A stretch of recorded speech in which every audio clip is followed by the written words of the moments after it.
A todos o nosso muito boa noite. Autoridades preocupadas com a proliferação de falsas igrejas, notícias e também no mau uso das redes sociais. Disputa de terreno na província de Icolibengo. O caso envolve a administradora municipal do Cabiri. União Africana e CDAO condenam tentativa falhada de golpe de Estado no Benin. 1º de agosto mantém a invencibilidade no Girabola. Militares derrotaram neste domingo o São Salvador por 2-0. É o Domingo Notícias, o dia 7 de dezembro de 2025. Bem-vindos ao melhor da informação.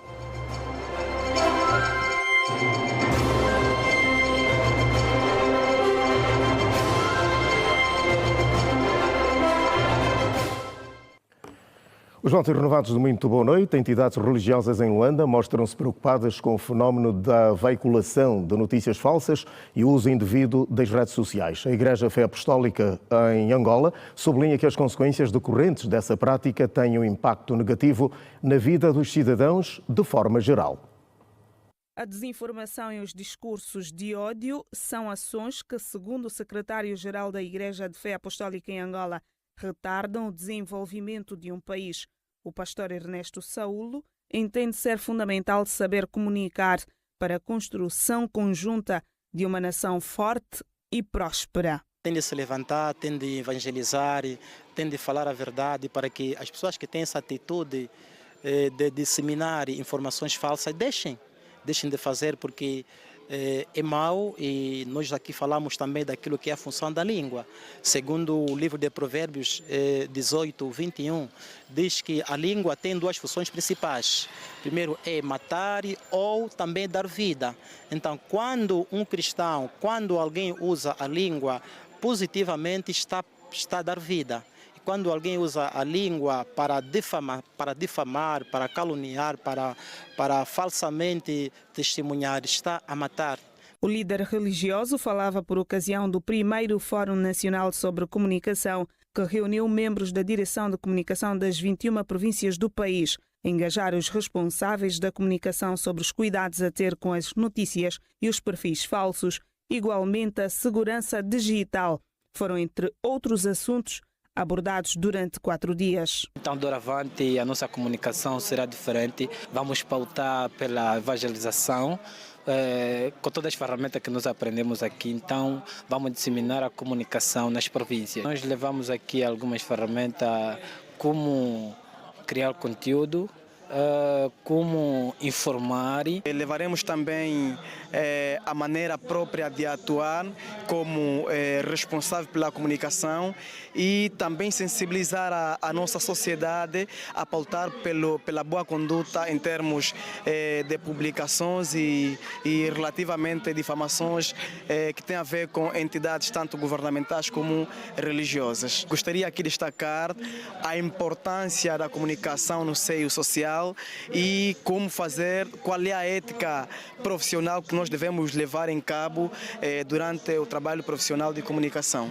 Para o diretor do Turismo e Cultura do município do Kazenga, o primeiro fórum sobre comunicação mostra a preocupação da Igreja com a comunidade de forma geral. A Igreja é considerada como o maior parceiro do Estado e com essas iniciativas mostra que está preocupado com as nossas comunidades. Daí que temos que procurar acolher essas atividades de bom agrado e aqui apelei à Igreja no sentido de que possam transformar deste fórum também em palestras, que possamos estar junto à comunidade, debater com as famílias, com os jovens, pais, para que possamos entender como nós devemos nos comunicar no nosso dia a dia.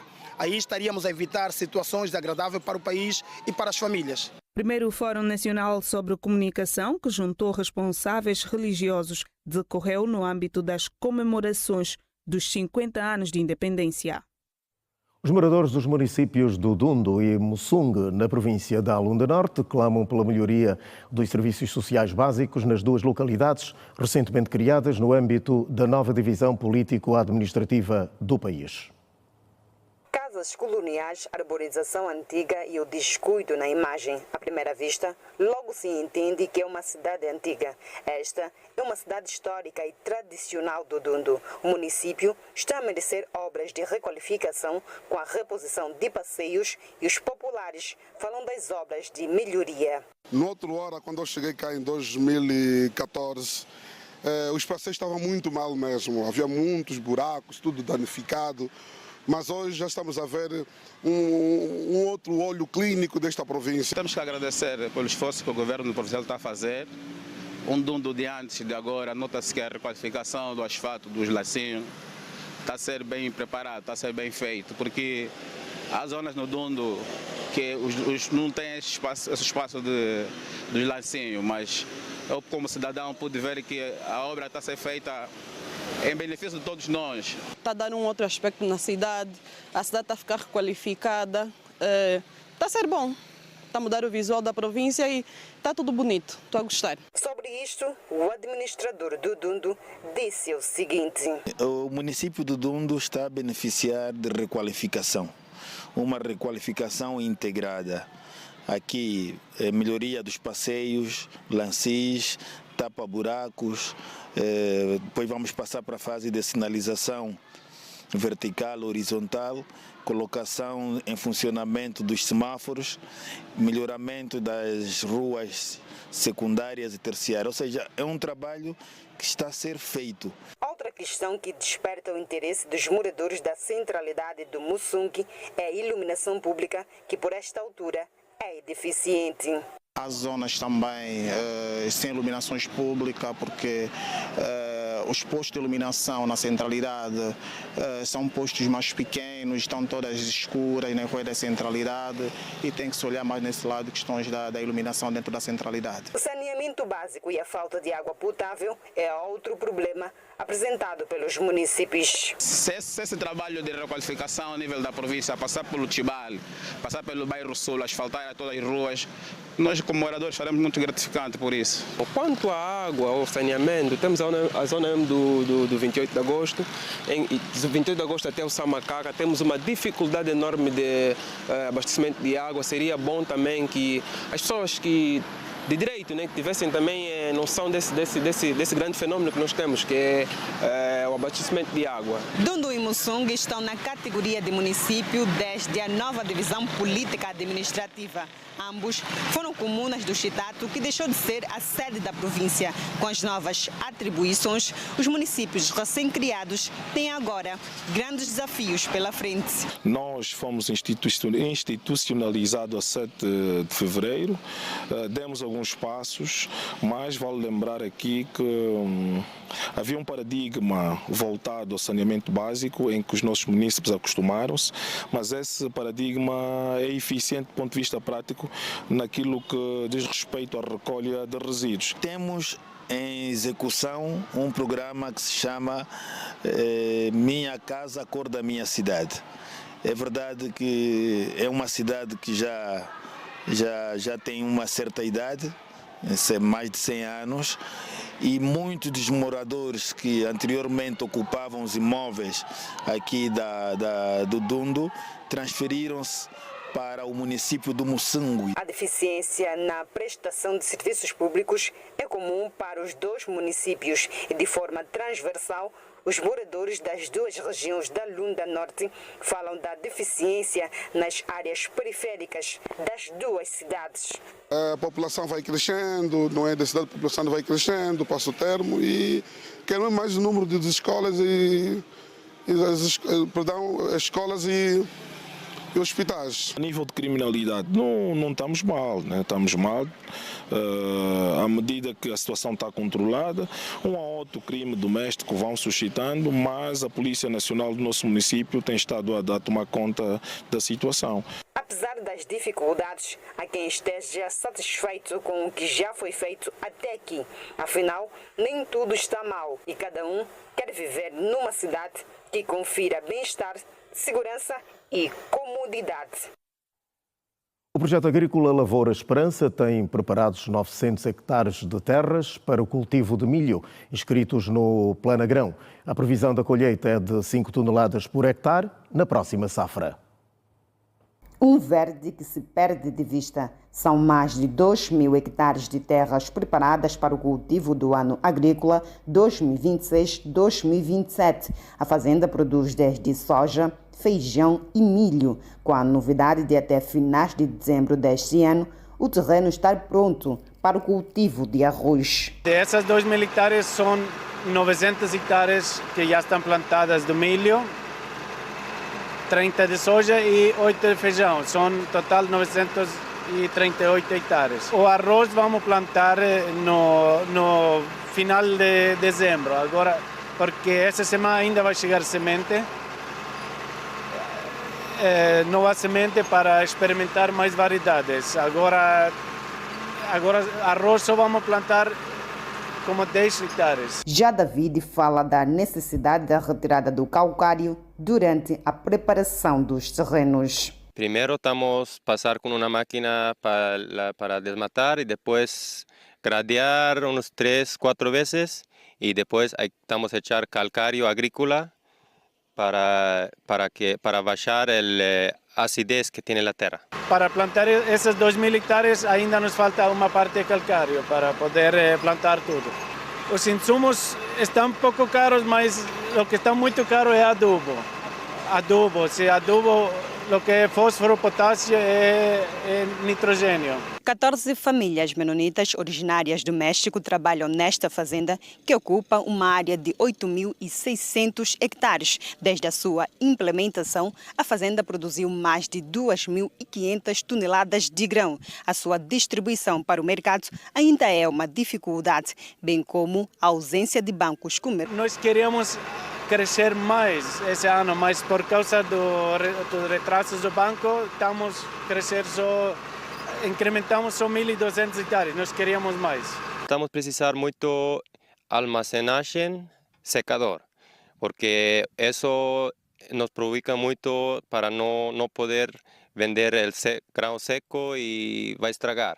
Por isso estamos a trabalhar pouco para primeiro ter almacenagem, secagem e depois para aumentar mais. A administração do Louvoa pede a intervenção da banca para apoiar a agricultura na região e assim permitir o nascimento de outros projetos semelhantes. Neste momento, uma parte da produção que aqui é feita o feijão é vendido cá localmente e a soja e o milho, a empresa tem contrato com uma empresa que compra aqui e leva a transformação fora daqui da nossa província.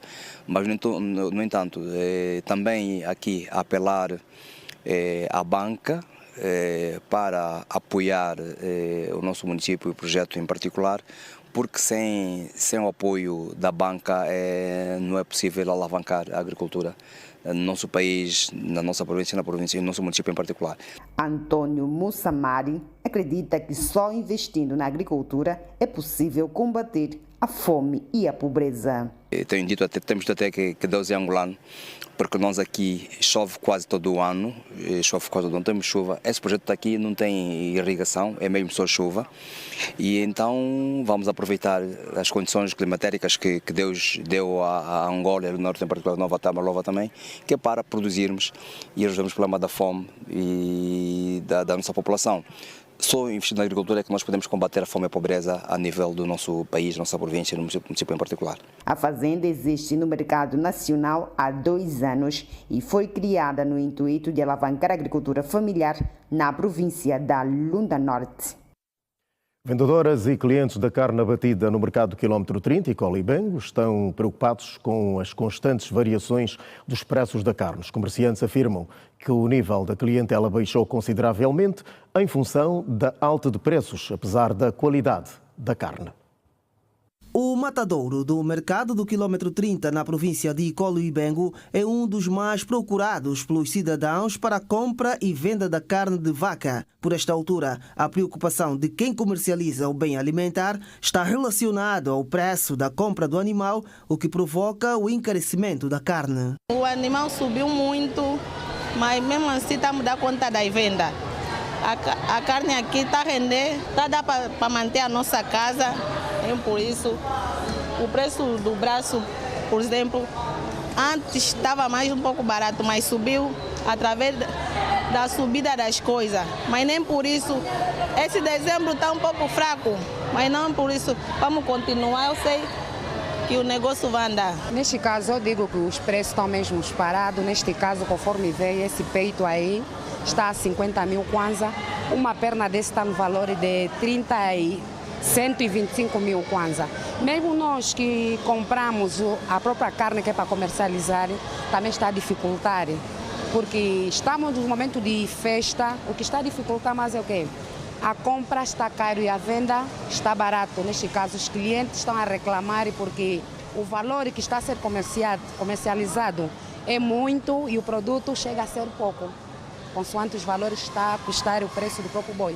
Dona Leonor é apreciadora de carne abatida, defende o reforço da fiscalização dos preços praticados face ao baixo poder de compra de muitos cidadãos. Nessa altura, né, eu acho que a carne está cara, devia estar mais barata, porque quando chega essa fase das festas, as festas deviam diminuir um bocadinho, certo? Mas aqui é o contrário. É tendência de subir mais. Devia ter fiscalização e mais controle, né? Para não haver preço excessivo. Hoje está um preço, amanhã está outro, que é um bocado difícil para nós. De acordo com a vendedora Francisca Manuel, atualmente o preço de uma cabeça de boi varia entre os 400 a 700 mil kwanzas. A questão é só que a carne está muito cara, o boi está mesmo muito caro. Tem que baixar mesmo. Quando o boi está caro, nós também, o preço sobe. Tem boi de 700, tem de 500, tem de 600. Antigamente comprávamos a 800, a 400, 300, 550. De 550 até 700. Está mesmo caro. O braço 90, 100, 110. Camionista dos bois também, os bois vêm de distante, vêm muito longe. Então, neste caso, eu acho que a subida do próprio animal também está variando consoante o combustível. Porque o preço que era antes do animal já não é que está agora. Em relação à qualidade da carne e higiene no local de venda, Dona Leonora entende que a melhor opção é ter uma única pessoa que tenha as duas particularidades. Essa é boa. Eu compro aqui a carne na Ana, né?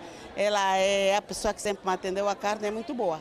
Terrinha em sítio limpo também, na bancada dela como as outras bancadas também. Vendedoras e clientes de carne abatida no mercado do quilômetro 30 em Icolo e Bengo manifestam-se preocupadas com as constantes variações dos preços para a venda do animal. A Estratégia Nacional de Inclusão Financeira foi apresentada em Luanda. A cerimónia, que teve lugar na Escola Nacional de Artes, contou com a presença de distintas individualidades e membros da sociedade civil. Com o objetivo de incluir no sistema financeiro toda a sociedade, que visa em 4 pilares como contas transacionais, financiamento às micro, pequenas e médias empresas e o pilar da literacia financeira e a defesa do consumidor, o suporte do desenvolvimento das estruturas financeiras, que decorreu no Instituto Politécnico de Artes, a cerimónia de apresentação pública Estratégia Nacional e Inclusão Financeira. Minhas senhoras e meus senhores, o nosso pensamento evoluiu de um simples número para algo abrangente, complexo, impactante e transformador. Passamos a pensar e a incluir as pessoas no centro das nossas atenções, capacitar a sociedade, possibilitar o seu crescimento, reforçar a ideia de que a inclusão não se trata apenas de acesso, ela é um motor de empoderamento e progresso econômico.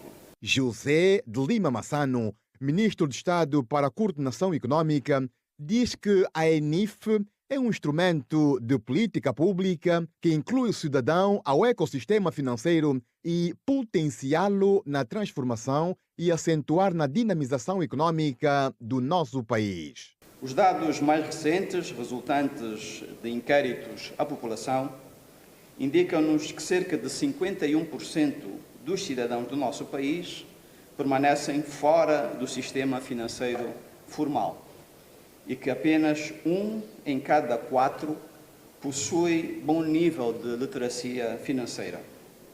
O acesso está concentrado em Luanda, no litoral e na região centro do país. Sabemos que esta realidade é influenciada por fatores históricos, mas também pelos vários condicionalismos estruturais que ainda existem no nosso percurso de desenvolvimento. Luísa Grilo, ministra da Educação, fala que a Estratégia Nacional de Inclusão Financeira, que são colocados ao serviço do cidadão, com vista à promoção e à confiança nas instituições financeiras da inclusão social de todos os angolanos. É, pois, com satisfação e sentido de dever que o Ministério da Educação se junta a esta iniciativa e tudo fará para que os objetivos que presidem a esta Estratégia Nacional Financeira, de Inclusão Financeira, sejam cabalmente cumprido pessoal e a redução da pobreza. Marília Poças, administradora executiva do Banco Nacional de Angola, diz que na inclusão financeira estão também inclusas as pequenas e médias empresas. No pilar número 2, está o pilar do financiamento às micro, pequenas e médias empresas, em que estamos a prever formas mais dinâmicas e mais apropriadas àquilo que são as necessidades de financiamento para este setor, micro, pequenas e médias empresas, pois consideramos que elas são o motor de desenvolvimento econômico da nossa sociedade. As estudantes da Escola Nacional de Artes, Georgina Luxinga e Ermelinda Sacala, dizem ter aprendido sobre estratégia e inclusão financeira, por um lado, e por outro, preocupadas com as várias dificuldades com que enfrentam dia após dia. Uma das maiores dificuldades que nós temos é a área da prática. Nós temos assim uma déficit, né, de materiais necessários para estarmos a fazer as nossas práticas. Aprendi como criar uma conta bancária online, né? Como depositar dinheiro, como o Unitel Money. Está sendo muito divertida.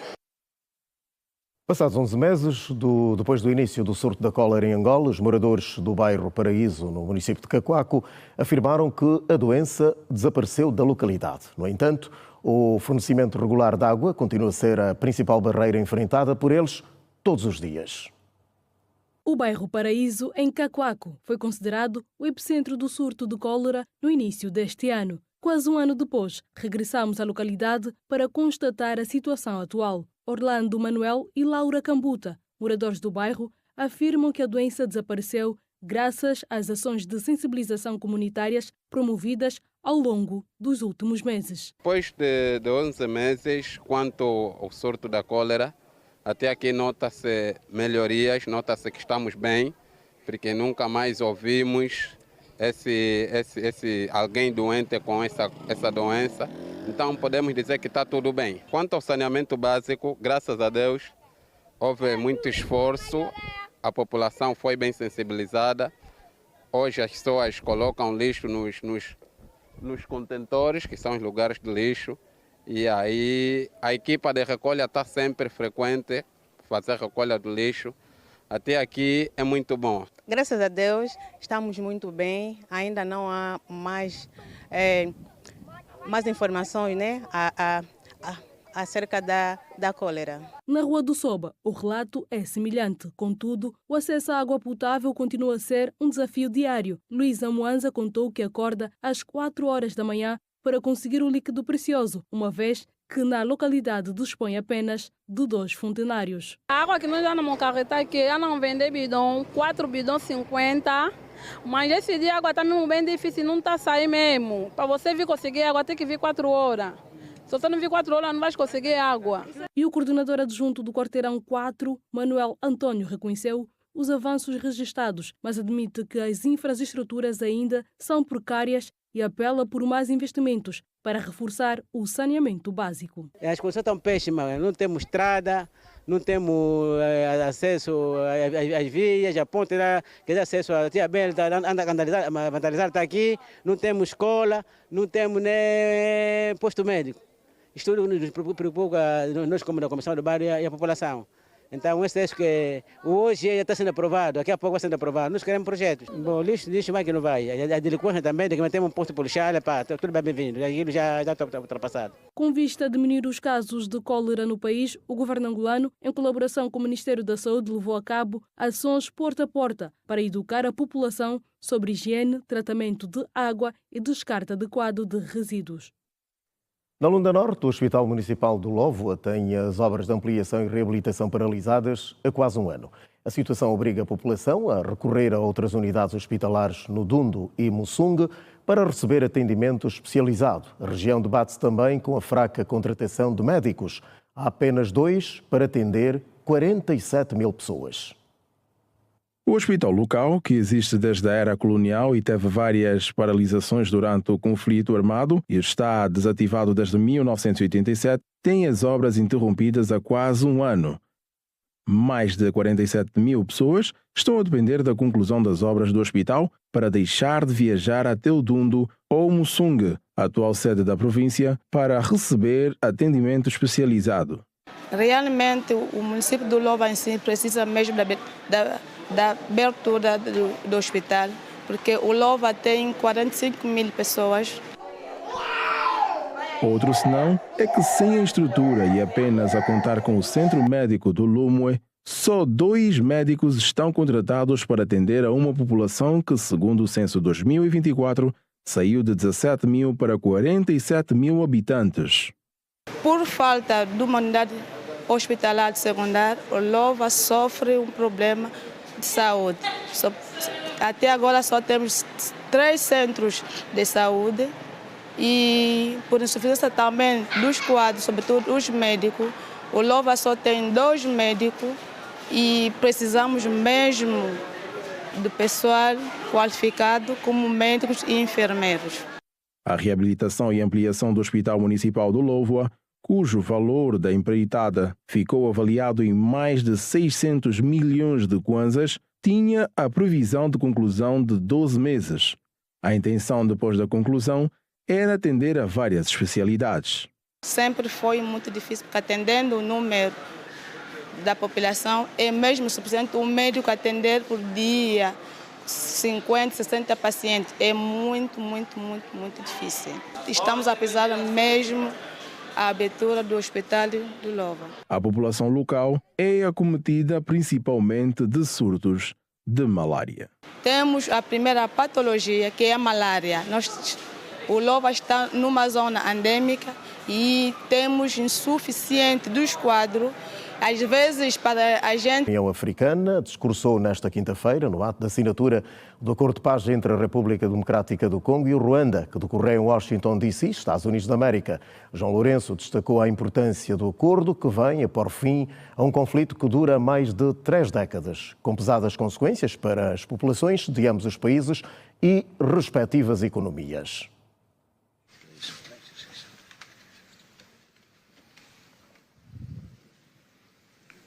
Sr. Presidente Donald Trump, Presidente dos Estados Unidos da América, caros convidados, altas entidades aqui presentes, senhores jornalistas, eu gostaria de realçar a importância desta cerimônia aqui em Washington, D.C., que vai finalmente pôr fim a um conflito que, como já foi dito, dura mais de 3 décadas. Não são exatamente 30 anos, mas mais do que 3 décadas. Um conflito entre irmãos, países vizinhos e irmãos, que deviam se dar bem, mas que, por razões de diversa ordem, têm vindo a se degladiar ao longo dos anos, com pesadas consequências, quer para as populações de ambos os países, como também para as respectivas economias. A região dos Grandes Lagos é uma região das mais ricas do mundo, não apenas da África. É enormemente rica em recursos hídricos, terras aráveis, florestas, recursos minerais que estão no subsolo, mas, sobretudo, rico nas suas pessoas, com um potencial muito grande para desenvolver aquela região de África que pode catapultar o desenvolvimento de outras regiões igualmente do nosso continente. O mundo atravessa hoje uma crise energética e alimentar. Nós somos a dizer que a África, e em particular essa região dos Grandes Lagos, tem o potencial, não digo de resolver, mas de contribuir consideravelmente para a resolução dessas duas grandes crises, quer alimentar, quer a energética, não apenas para o nosso continente, mas para o mundo. A grande barragem do Inga, adormecida há bastantes anos, pode contribuir enormemente para a eletrificação do continente e, consequentemente, para a sua industrialização. Em termos de agricultura, o facto de ter terras aráveis, um índice de chuvas bastante regular e abundante, pode-se desenvolver agricultura naquelas regiões para alimentar o continente.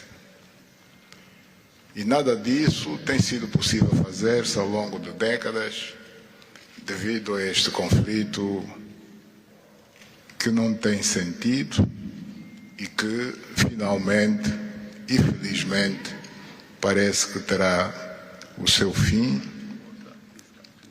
hoje aqui em Washington, D.C. Nós procuramos fazer a nossa parte, e quando digo nós, estou-me a referir a Angola, ao Quênia e outros países também africanos. Procuramos fazer o melhor para chegarmos a este momento. Infelizmente não foi possível, mas nós só temos que agradecer ao presidente Trump por ter dado continuidade ao trabalho que nós realizamos e ter conseguido alcançar esse desfecho do qual todos nós sairemos a ganhar. Tanto, mais uma vez, o presidente Trump fez a parte que lhe compete e nós esperamos e acreditamos que é o que vai acontecer, que as duas partes, ou seja, as autoridades da República Democrática do Congo e da República do Ruanda também farão a sua parte para a implementação com êxito deste acordo. Uma coisa é assinar um acordo, outra coisa que é mais difícil, mas é possível, desde que haja vontade política, é implementar em tempo útil tudo aquilo que nós acordamos e assinamos. Parabéns a todos. Muito obrigado. Your Excellency, the US Presidente da República e em exercício da União Africana, João Lourenço, participa amanhã em Abidjan na cerimónia de investidura do presidente da Côte d'Ivoire, Alassane Ouattara. A cerimónia, que vai contar com a presença de várias figuras da arena política africana e internacional, vai decorrer no Palácio Presidencial de Abidjan Plateau e marca o momento final da jornada eleitoral decorrida a 25 de outubro naquele país do noroeste da África. Avançamos agora para a nossa habitual análise sobre os principais factos que marcaram a semana. Eu tenho como convidados hoje o Comanho da Rosa, jornalista, muito boa noite, e também o Nilton Capalo, que é jurista. Boa noite, bem-vindo aqui ao nosso informativo ao domingo à noite. Portanto, vamos começar por olhar para a situação, tanto que tem que ver com Higino Carneiro, general Higino Carneiro, que foi constituído arguido, acusado de crimes de peculato e burla qualificada, isto a quando da sua governação, na altura como governador provincial do Luanda e também do Quando Cubango. Gostaria de saber de vocês, que comentário tem a propósito deste assunto. Começo por si, Nilton. Pois bem, é uma situação que marca grandes contornos a nível do próprio cenário político, porque nós estamos a acompanhar que já começou, na verdade, aquelas que são as questões preparativas para as eleições de 2027 e nós sabemos a partida que Higino Carneiro entra precisamente nessa corrida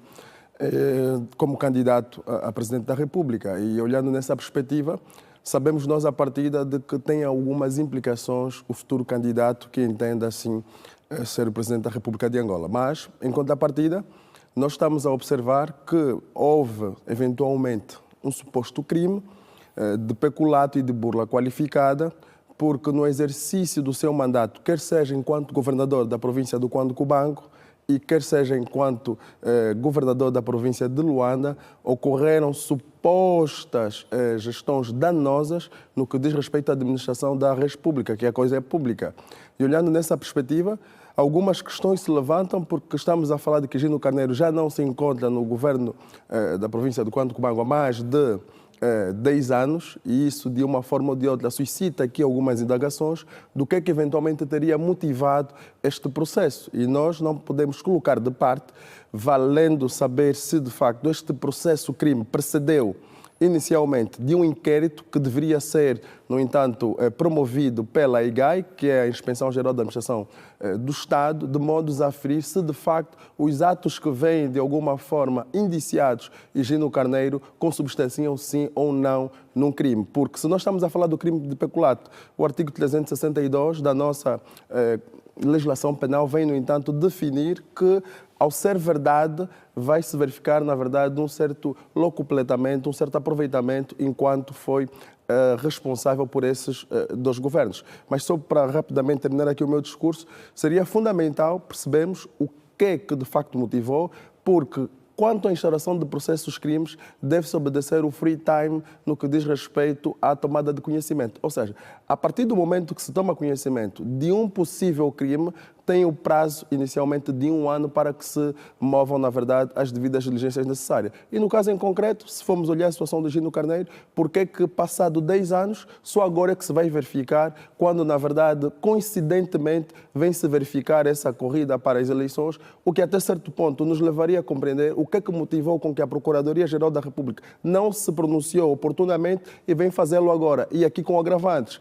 Ou seja, situações como a acusação pública que foi movida contra o general Gino Carneiro vai, no entanto, configurar aqui uma violação precisamente da questão do segredo de justiça, porque o artigo 98 da nossa legislação penal, fala precisamente do Código do Processo Penal, vem, no entanto, definir o segredo de justiça. E olhando para a questão do segredo de justiça, por que não aguardarmos que, de facto, se leve a cabo todas as diligências necessárias e o desfecho do processo, ao invés de nós termos que fazer esse anúncio e, a posterior, depararmos com situações de outros processos que já aqui acompanhamos, de serem ilibados os arguidos que estão implicados nos processos, o que até certo ponto é mau para a nossa justiça, porque eu acredito, e nem sou apologista, de que deveríamos nós inicialmente fazer essa publicidade quando, na verdade, não está confirmado, porque o artigo 67, número 2 da nossa Constituição define a garantia do processo criminal, presume-se inocente todo cidadão até transitar julgado, como não transitou, não acredito que seria abonatório fazermos esta publicidade e, a posterior, nós termos retrocessos conforme estamos acompanhando em outros processos. Comendador Rosa, justifica-se que esta acusação tenha saído somente agora? A tal questão, ainda agora há pouco o Milton falou sobre isso. Do ponto de vista jurídico, sim, faz parte do processo de investigação ainda, aliás, de instrução. O Ministério Público trata da instrução, mas está-se logo a ver que a questão não é só jurídica, né? Não é só uma questão jurídica, e seria ingênuo demais abordar do ponto de vista só jurídico essa questão. Há, de facto, aqui um timing que salta à vista o problema da natureza do sujeito, né? Que é o general Gino Carneiro, quando comete, digamos assim, os crimes os quais ele vem indiciado, ele era governador, foi governador, e não foi só governador, foi o primeiro secretário provincial do partido, quer no Cuando Cubango, quer em Luanda, exatamente. Então, se olharmos para a natureza dos crimes pelos quais ele vem indiciado, consegue-se perceber que alguma coisa se passa aí, ou que se passou aí, porque não é normal que um governador provincial receba viaturas e as distribua por outras pessoas. Normalmente essa atuação, nós vemos, inclusive é praxis a nível dos partidos, nas campanhas, a entrega, a distribuição de meios que não sejam só viaturas. Portanto, essa é uma coisa que depois, com o tempo, e daí eu discordar também do Nilton em relação a isso, ele é arguído, foi constituído arguído. E ser constituído arguído não é necessariamente um julgamento, não se deve entender constituir-se alguém arguído como um julgamento e uma condenação. Não, é a oportunidade que tem o general Gino Carneiro de defender-se, né, em sede ainda da fase de instrução, e apresentar os seus argumentos, inclusive as matérias que tem, o material que tem, para justificar se aquilo se os crimes ou supostos crimes pelos quais vem indiciado constituem de facto... Pesa embora o tempo, não é? Exato, diga. Pesa embora o tempo. Pesa embora o tempo. Agora, a questão justamente é essa, é o timing em que ela acontece. Hoje, o general Gino Carneiro é pré-candidato, pelo menos apresenta-se como tal, e um forte candidato à liderança do MPLA. Mas a justiça tem o seu tempo e teria de acontecer naturalmente. Hoje, exatamente. Ou seja, há aqui uma necessidade de se separar as águas. É difícil nesse momento, porque há um clima de tensão política até, de certo modo, porque os partidos estão todos em movimento, o calendário político vai já apertando, as eleições gerais são já em 2027 e os partidos estão-se a organizar, estão-se a preparar, e a nível do partido do MPLA isso não pode ser uma coisa que deva ser considerada de só menos importância. Portanto, um sujeito da dimensão do general Gino Carneiro ser indiciado nesta altura do campeonato como arguido e depois acusado de crimes como estes, não são crimes quaisquer, burla qualificada. É preciso perceber que a burla qualificada, bom, para uma pessoa na direita... Apenas manifestou a intenção, né, de candidatar-se à presidência da República. Exatamente, é um pré-candidato. Né? As pessoas já o veem como um pré-candidato. Portanto, isso afeta grandemente a sua imagem, claro. Não estão abertas as candidaturas? Logo... Exatamente.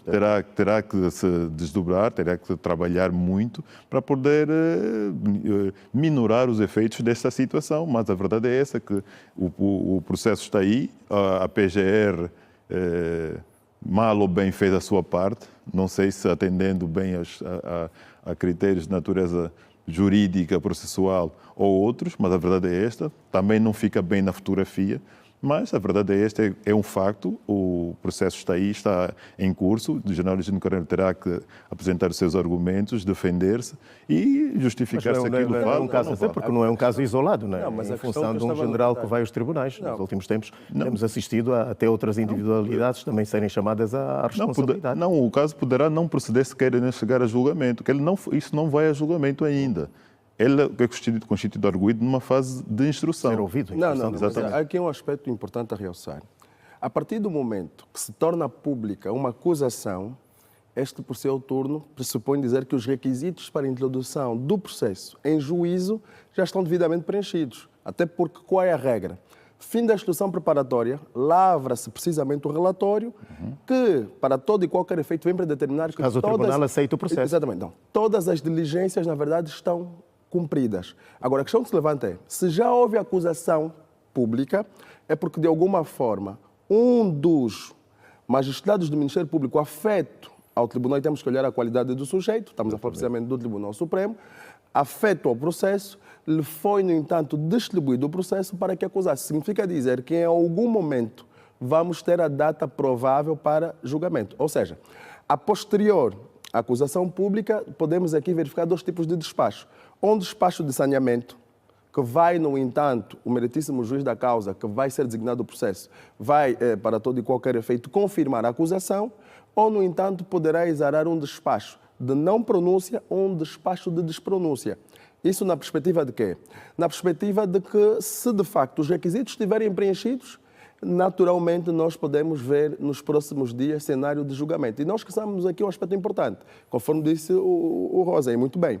Podemos nos deparar com uma situação da devolução do processo, razão pela qual eu ter dito. Não seria oportuno nós fazermos esse tipo de publicidade, até porque a publicidade a nível do direito penal verifica-se precisamente na questão da própria sentença. Então, ainda não foi prolatada a sentença, qual é a necessidade de nós termos essa divulgação? E depois vamos beliscar aquela situação de documentos oficiais que integram um processo que é confidencial, está veiculado a nível das redes sociais. São esses aspectos que nós não gostaríamos que continuasse, porque tem sido da praxe e uma prática, porque essa é uma notícia que vende.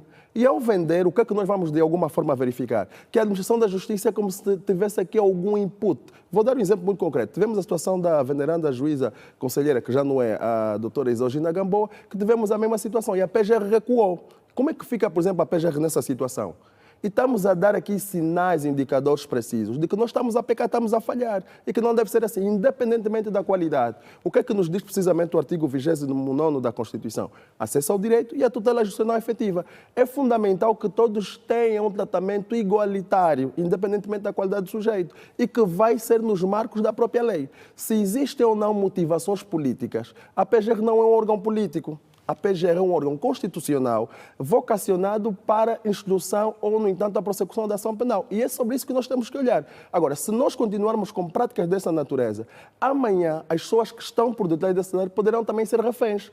Porque nós temos acompanhado situações dessa natureza. E eu, em parte, enquanto jurista, acredito que não esse é o melhor caminho que nós devemos seguir para, no entanto, fazer a justiça. Parece que nós vamos ser motivados com as questões que são feitas como se tivesse a ideia de se criar já uma opinião pública, o que acho no todo incorreto para aquilo que é a administração de uma sem inteira justiça. Vamos agora olhar para o fluxo migratório. Mantém-se alto o fluxo migratório para, portanto, a nível da questão do nosso país, não é?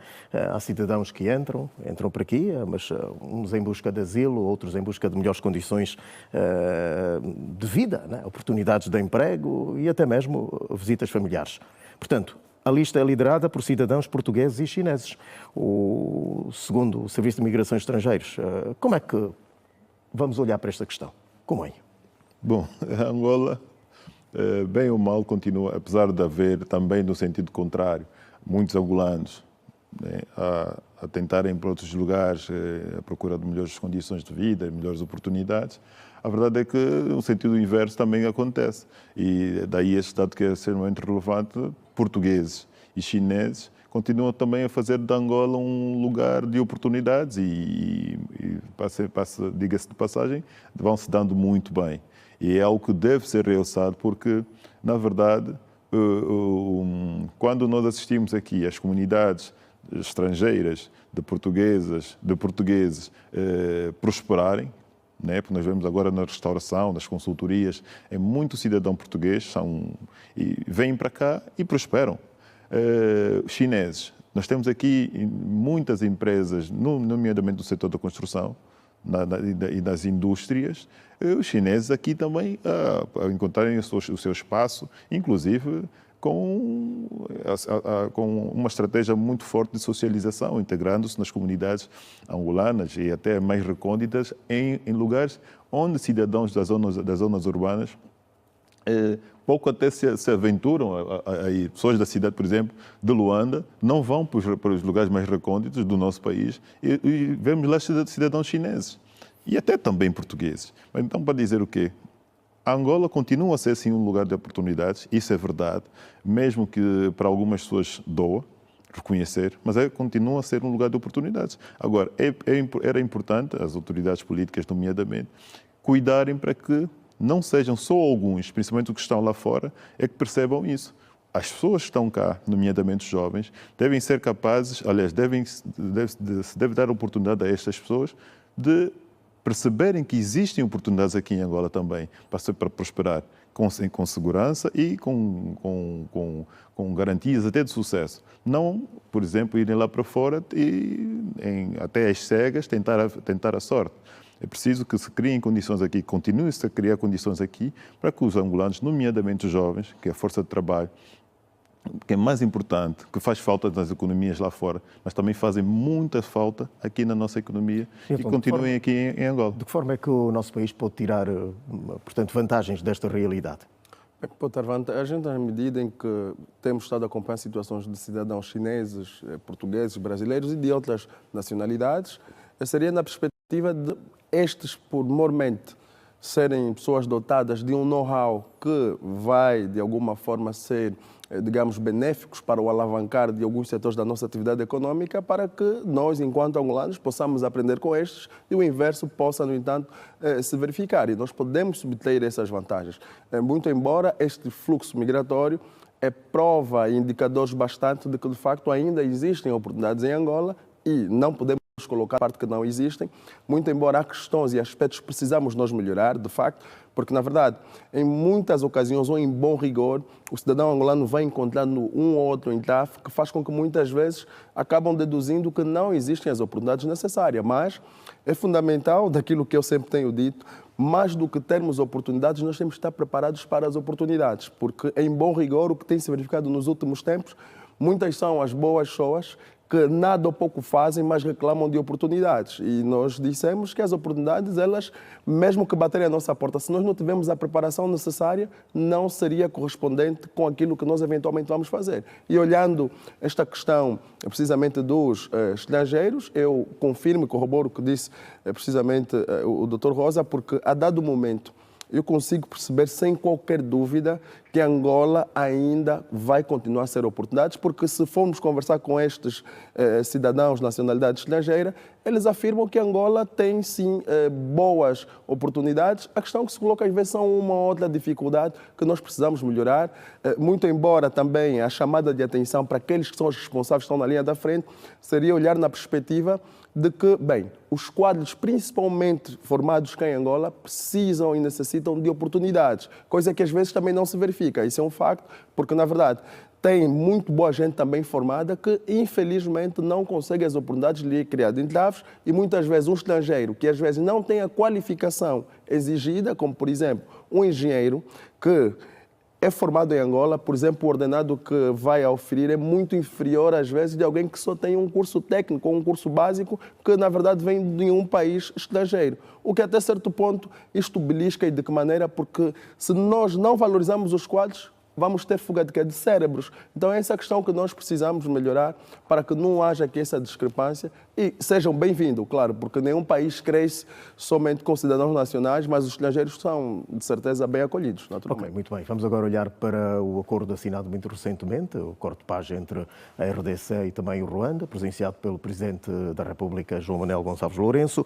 Já podemos seguramente dizer que chegou a paz definitiva naquela zona? É difícil responder se chegou ou não, porque já ocorreram N tentativas e o Presidente João Lourenço tem aqui as minhas felicitações, porque, na verdade, tem sido incansável naquilo que diz respeito ao papel de mediador e, sobretudo, de orientar aqueles que são os países como o Ruanda e, precisamente, a República Democrática do Congo, porque nós temos estado a acompanhar. Desde que chegou ao poder, o presidente João Lourenço tem de forma incisiva participado nesta mediação, porque sabemos que os conflitos que opõem a República Democrática do Congo e precisamente o Ruanda já lá se vai há algum tempo e as questões que estão aqui subjacentes muitas vezes não se verificam nem são causas justificáveis ou plausíveis para que de alguma forma se avance naquilo que diz respeito às relações internacionais. Sabemos que somos um irmão povo. Somos, na verdade, uma nação, sobretudo, que devemos olhar com os olhos de ver, porque isso não beneficia em nada, só faz retrocessos. O continente africano fez progressos, mas por conta de situações como estas, não deveriam ser observadas, porque até então a ida dos presidentes aos Estados Unidos da América verificou-se que ainda existiam ataques do M23, o que até certo ponto não faz sentido. Se nós estamos em negociações, qual é a necessidade de nós, na verdade, estarmos sempre neste impasse? Sem que nós esqueçamos os plenipotenciários, conforme estamos a olhar o Paulo Kagame e precisamente Félix Tshisekedi, têm que intentar os seus melhores esforços para que se materialize. E é uma coisa importante que disse o presidente João Lourenço. Não só basta a assinatura, basta o comprometimento, porque a palavra dita tem que ser válida não só no escrito, mas sim nas ações.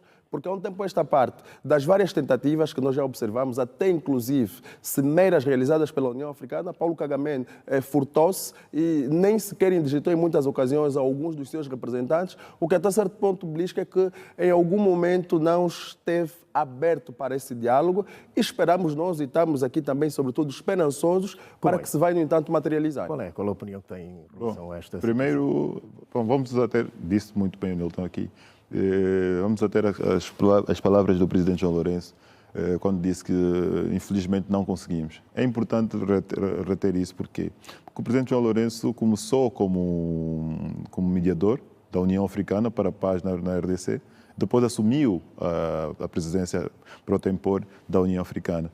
E ele estava mais diretamente ligado ao processo e mesmo como presidente da União Africana, continuou atento ao progresso do processo. E a verdade é esta, que infelizmente não foram os africanos a terminar exatamente.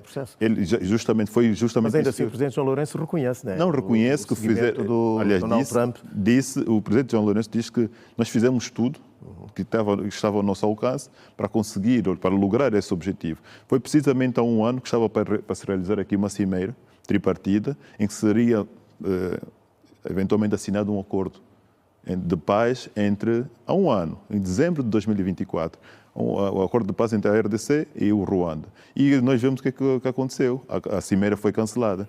Um ano depois, há este acordo assinado em Washington. Claro, o presidente João Lourenço lamentou o facto de não ter podido alcançar este feito e agradeceu justamente e reconheceu o papel do presidente Trump por ter dado sequência ao trabalho realizado quer pelo William Ruto, do presidente do Quênia, quer por ele próprio a nível da União Africana como mediador, e o presidente Trump deu sequência e conseguiu então que se assinasse o acordo. Agora é importante salientar aqui, tem que haver vontade política, mas mais do que isso, condições objetivas para que esse acordo seja observado e respeitado.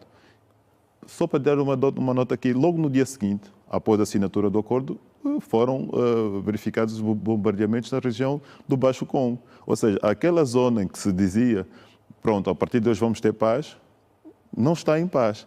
Ou seja, nós precisamos de, tal como disse o presidente João Lourenço, passar das palavras à ação. E é necessário que o acordo tenha condições para que ele se efetive e se cumpra. E é o que nós estamos todos aqui à espera para ver acontecer. Ok, rapidamente, porque estamos mesmo já a terminar aqui esta análise do que foi importante ao longo da semana, noticiado no caso. Vamos olhar para a situação da tentativa de golpe de Estado no Benin. 30 segundos para comentarem um pouco a propósito disto. Pois bem, essa tentativa no Benin é mais uma daquelas situações que tem sido uma frequência no continente africano que é no todo mau e é repugnável a todos os níveis, porque o modo, em muitas ocasiões, de ascensão ao poder é pela via da tentativa do golpe, ou mesmo do golpe de Estado, e que não é abonatório para países africanos, sobretudo, que declaram-se como democráticos, e ainda assim vamos verificando situações como esta. Existem procedimentos próprios para a ascensão ao poder e, sobretudo, a questão do sufrágio. Deve-se respeitar o sufrágio. E, claro, seria fundamental que aqueles que são os presidentes que ascendem ao poder devem ter a capacidade de perceber que o poder não é eterno, não é eterno. Existem free times a serem cumpridos. Se diz a Constituição, por exemplo, que é na ordem de 5 anos, por que não, chegado o momento do cumprimento do mandato, sair de forma livre e espontânea, sem que haja situações como estas que nós verificamos? Isso aconteceu no Benin, foi uma tentativa, mas tivemos também recentemente a situação na Guiné-Bissau. Ou seja, a África consegue dar, primeiro, de um lado, um motivo de orgulho, a assinatura do acordo de paz na RDC, e logo a seguir acontece uma tentativa de golpe de Estado. Ou seja, a África não consegue passar uma imagem positiva no seu todo, não consegue passar uma imagem homogénea de harmonia no seu todo. O que nós conseguimos é que as pessoas ponham sempre em causa a nossa capacidade de dirigir os nossos próprios destinos. Isso é que é errado. Essa tentativa de golpe de Estado no Benin, ela está alinhada com um conjunto uma onda de instabilidade em toda aquela região, quer do Sahel, quer a África Oriental.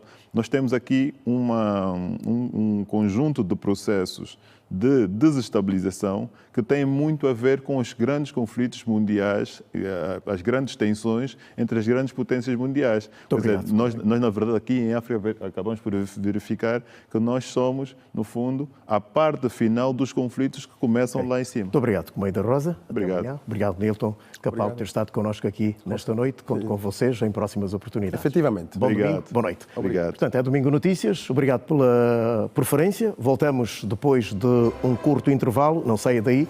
Contamos consigo. Até já.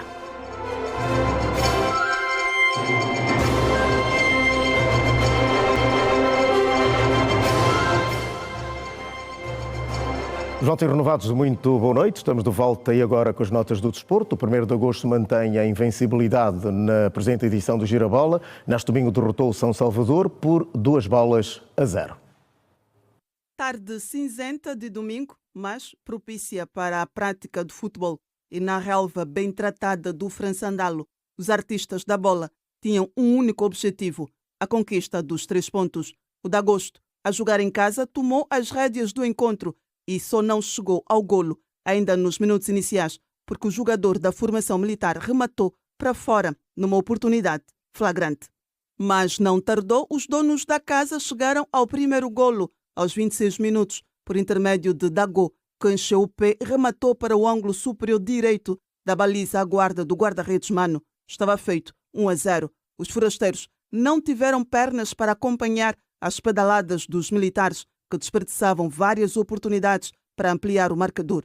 1-0 era o resultado ao intervalo. Na segunda metade, os pupilos de Filipe Nzanza entraram endiabrados, com Dagô a marcar o segundo na conta pessoal e a engordar o placar para 2-0. Os visitantes lutaram de forma a mudar o rumo dos acontecimentos, todavia sem sucesso, enquanto o 1º de agosto soube conservar a vantagem e só não marcou mais porque os pupilos de Filipe Nzanza pecavam no último terço. 2-0 foi o resultado final do encontro. Nas reações, Domingos Mussanda, treinador adjunto do São Salvador, disse que a derrota foi fruto dos erros cometidos. Foi um jogo equilibrado, onde conseguimos, de qualquer forma, equilibrar o jogo ao próximo final do jogo. Foi um jogo em que definiu-se nos detalhes.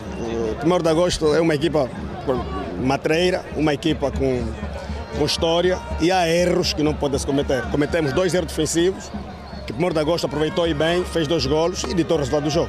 Mas em suma foi um jogo equilibrado, foi um bom jogo. Por sua vez, Filipe Nzanza mostrou-se satisfeito com a conquista dos 3 pontos obtidos em casa. Não penso que isso foi o nosso objetivo. Estamos a jogar em casa, estamos a vindo de empate consecutivo em Benguela. Precisamos mais esse jogo e ganhar. Eu penso que ganhamos bem. A equipa jogou bem, criou mais oportunidades. Penso que no primeiro tempo podíamos marcar primeiro 2, 3 gols. Falhamos. Mas o mais importante era ganhar um jogo, porque diante de nós também tinha uma boa equipa do Mbanza Congo, que lutou até no fim, todo mundo viu. Mas nós estamos a jogar na nossa casa, precisamos dessa vitória para ficar sempre da linha da frente. Com este resultado, o de agosto é segundo na tabela classificativa com 20 pontos. Já o São Salvador continua na 15ª posição, com 7. Ainda neste domingo, no jogo grande da 10ª jornada, o Ilhéu de Benguela recebeu e venceu o Recreativo do Libolo por 1-0.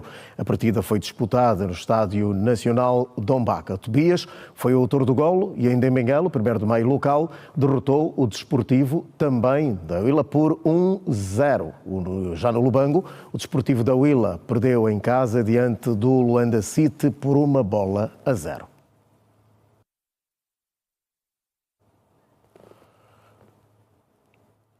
Avançamos com outras notícias. Cerca de 6,7 mil milhões de kwanzas é o valor a ser gasto para a realização dos 4º Jogos Africanos da Juventude, de acordo com Gustavo da Conceição, presidente da comissão organizadora.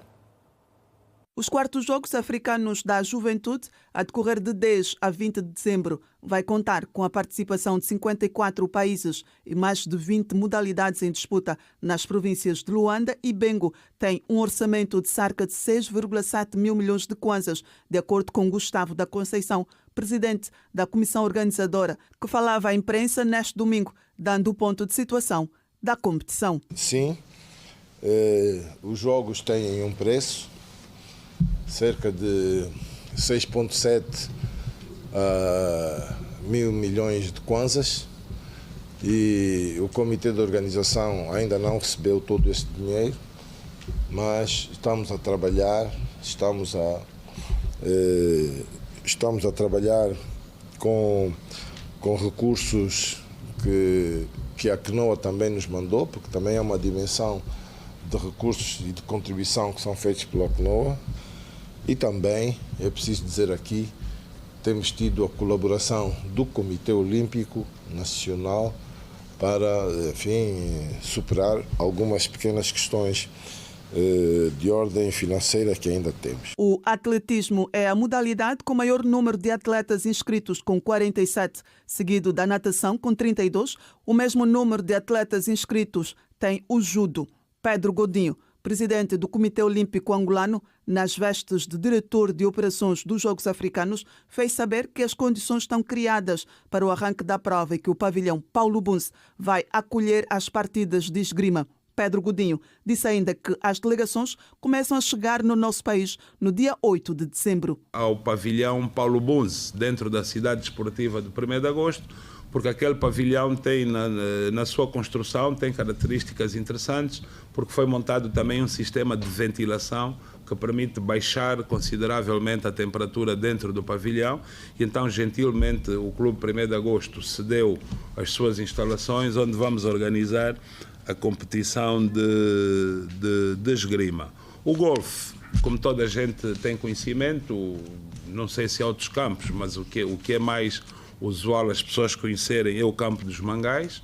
Portanto, vai ser organizado também dentro do complexo turístico dos Mangais, na Barra do Kwanza, indicados quer pelo ACNOA, quer pela Confederação, pelo Comitê Organizador de Chegada a Luanda, é o dia 8 e 9. Portanto, até 2 dias antes da competição. Os Jogos Africanos da Juventude acontecem a cada 2 anos e é uma iniciativa da Associação dos Comitês Nacionais Olímpicos de África. Nesta edição, a competição contará com a participação de aproximadamente 4.000 atletas, representando 54 países. Os Jogos são uma oportunidade para celebrar a juventude africana e serve de antecâmara para os Jogos Olímpicos da Juventude Africana a acontecer em Dakar, Senegal.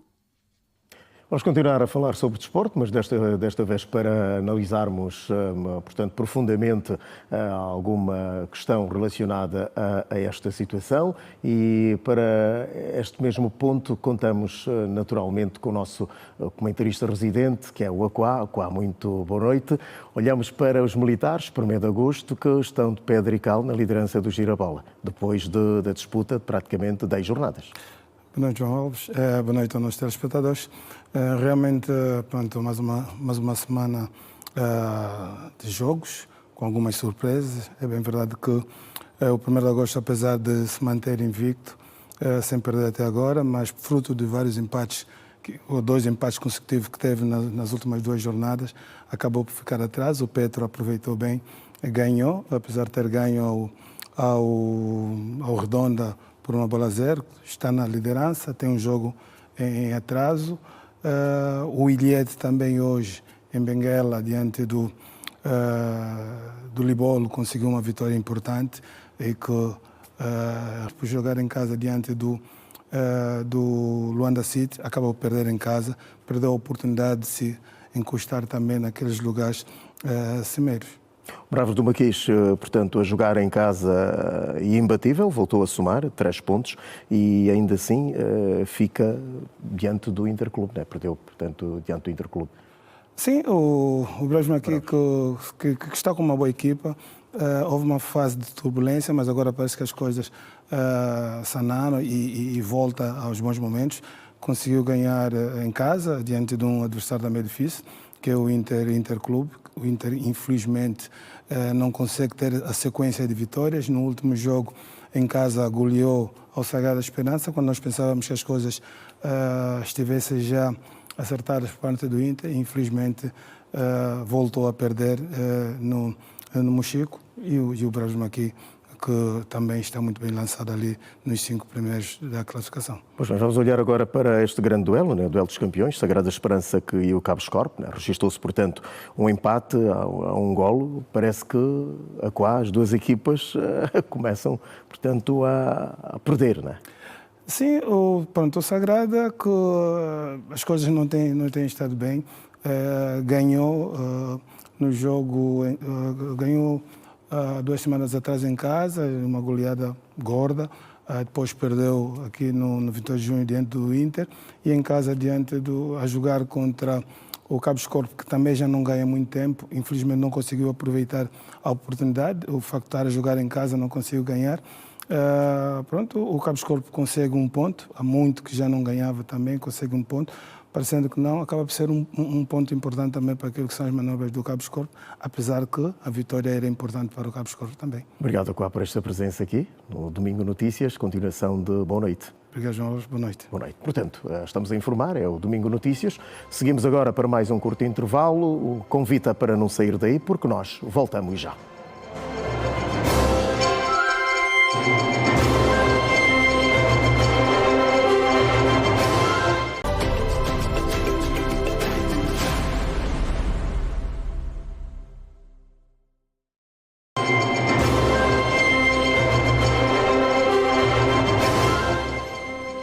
Estamos de volta com a informação. A União Africana e a CEDEAO condenaram a tentativa falhada de golpe de Estado no Benin. É um dos assuntos que marca hoje o Compacto Internacional. A União Africana e a Comissão da Comunidade Económica dos Estados da África Ocidental condenaram a tentativa de golpe de Estado no Benin, classificando-a como uma subversão da vontade do povo beninense. Em comunicado, o presidente da Comissão da União Africana, Mohamed Ali Youssouf, sublinhou que qualquer forma de interferência militar em processos políticos constitui uma grave violação dos princípios e valores fundamentais do bloco.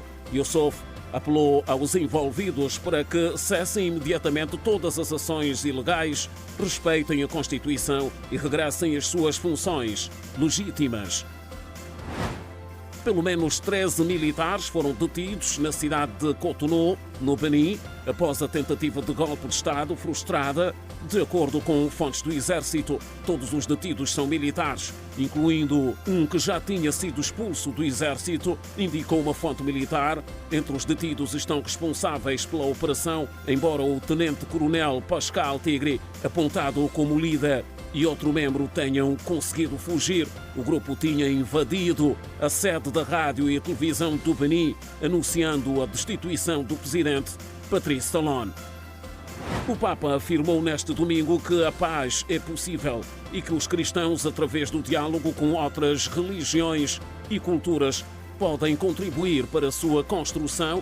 Ao referir-se à sua recente viagem à Turquia e ao Líbano, o líder do Vaticano, que regressou na terça-feira de sua primeira viagem apostólica, agradeceu a todos os que acompanharam em oração durante a deslocação àqueles dois países. O Papa recordou ainda que o encontro com as famílias das vítimas da explosão no porto de Beirute. Leão XIV explicou que durante a viagem encontrou-se com o patriarca ecuménico de Constantinopla e outros representantes de diferentes confissões cristãs na antiga cidade de Nicea, local histórico do primeiro concílio ecumênico há 1700 anos.